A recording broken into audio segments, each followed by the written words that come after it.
অন্যান্য বছরের মতো এই বছরও শারদ উৎসবে মায়ের গমন অনুষ্ঠানকে আরও সুন্দর করে তুলতে নানা পদক্ষেপ নিয়েছে তথ্য ও সংস্কৃতি দপ্তর এবং আগরতলা পুর নিগম। আগামী ৪ অক্টোবর অনুষ্ঠিত হবে মায়ের গমন অনুষ্ঠান। রাজধানী তুলসীবতী বালিকা বিদ্যালয়ের সামনে এর সূচনা করবেন মুখ্যমন্ত্রী ডাক্তার মানিক সাহা।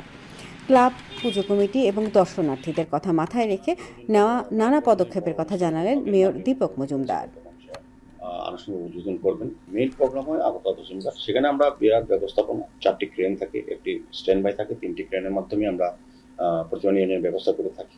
আমাদের মিউনিসিপ্যালিটি তরফ থেকে 50 জোড়া ঢাকি, 50 জন মহিলা যারা শঙ্খধ্বনি উলুধ্বনি দিয়ে প্রতিমা নিরঞ্জনে মাঙ্গলিক অনুষ্ঠান করেন।